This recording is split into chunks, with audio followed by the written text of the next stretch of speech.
Lesson 27, Subjects and Verbs. When you are learning and studying any language, it's a good idea to have a basic understanding of some things like parts of speech and sentence structure. In other words, some basic English grammar, and understanding these basic grammatical concepts can really assist you and help you as you study a foreign language. So here in Lesson 27, we pause for a moment to examine subjects and verbs, and just to understand a little bit more about how a sentence works and how the different words within a sentence work together. The first thing we examine here is the subject of the sentence. As you can see from the text, the subject of the sentence is the noun that is doing the action in the sentence. Now, this definition of the subject of the sentence is not a perfect definition, but for right now, for the level of grammar that we're talking about at this time, it's a good working definition. So here in these examples, we see the subject of the sentence underlined, as in the first example, Matthew kicked the ball. In that sentence, as you can see, the word Matthew is underlined, and Matthew is the noun in the sentence that is doing the action. He's the one kicking the ball. He's the one that is acting or doing or being in the sentence. Next we have Canada is a large country. In this sentence, Canada is the noun, the person, place, or thing that is doing the action or it's being something. So in this sentence, Canada is not really doing anything active, it's just being something. It's being a large country. So Canada is the subject of that sentence. And lastly, we have flowers need sunshine. As you can see, flowers is underlined, and this is because the word flowers is the noun that is doing the action in the sentence. That is the subject of the sentence. Now, every subject of a sentence needs a verb. The subject of the sentence cannot do anything really on its own. It needs a verb to tell what action it's doing.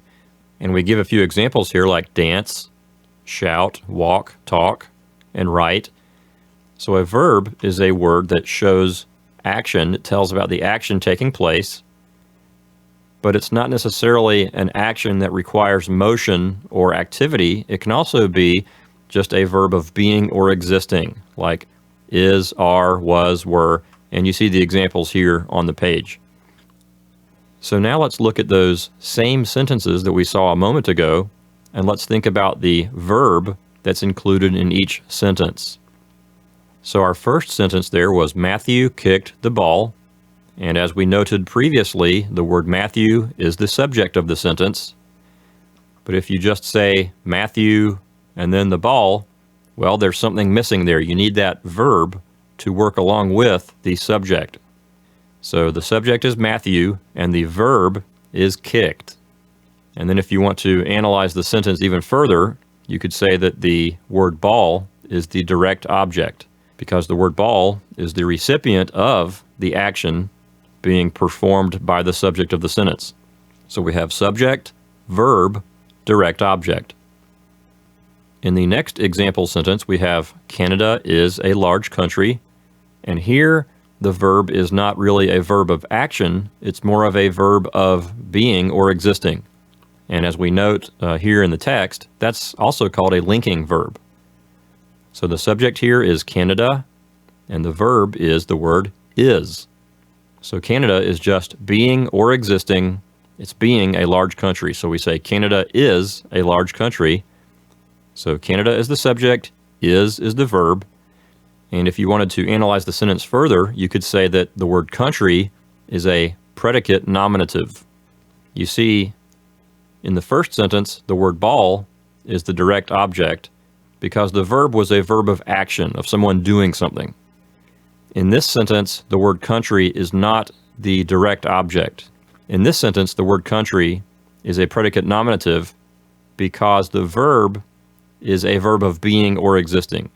So when you are just being something, then the thing that you are being, you don't call that the direct object. You call that a predicate. In our last example, flowers need sunshine. Of course, the flowers, as we previously noted, are the subject of the sentence, and then the word need is the verb. The verb here, need, is an action verb. Of course, when you need something, you're not actually moving around or doing anything, but it is not a linking verb. This is not just a verb of being or existing, like is, are, or was. This is an action verb. So the word need is the verb, and so sunshine is the direct object. So we have subject, verb, direct object. Now in this lesson, we're not really supposed to be learning anything about direct objects or predicates. I just threw that in there just for extra information. But in the exercises here, all you're supposed to do really is identify the subject and the verb of each sentence. So let's go through these exercises together. In number 1, Kate is the subject of the sentence. She's the one doing something, and the verb is walks. Walks is an action verb.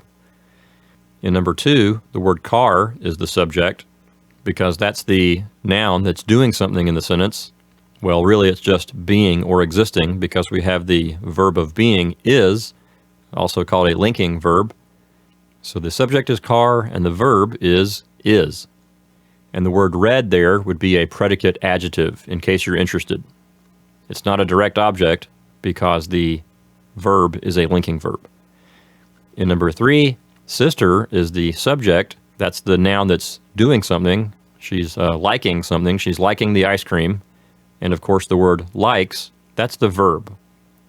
And in case you're interested, the ice cream is the direct object. That's the recipient or the target of the action. In number 4, horse is the subject of the sentence, and we have the linking verb or verb of being is, and that is the verb. So horse is the subject and is the verb, and the word brown is a predicate adjective. It's not the direct object because the verb is a verb of being. In number 5, Harry is the one doing something in the sentence. So Harry is the subject and told is the verb. The direct object would be the word joke.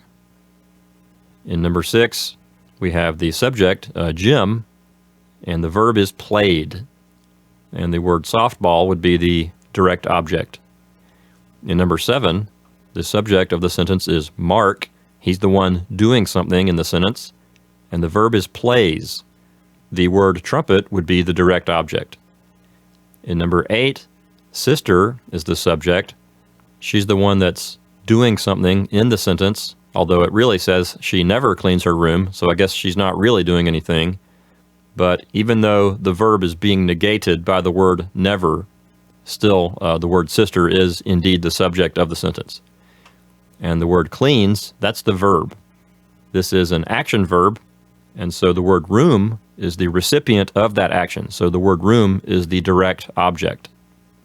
In number 9, Julia is the one that's doing something. She's the one that's loving bedtime stories.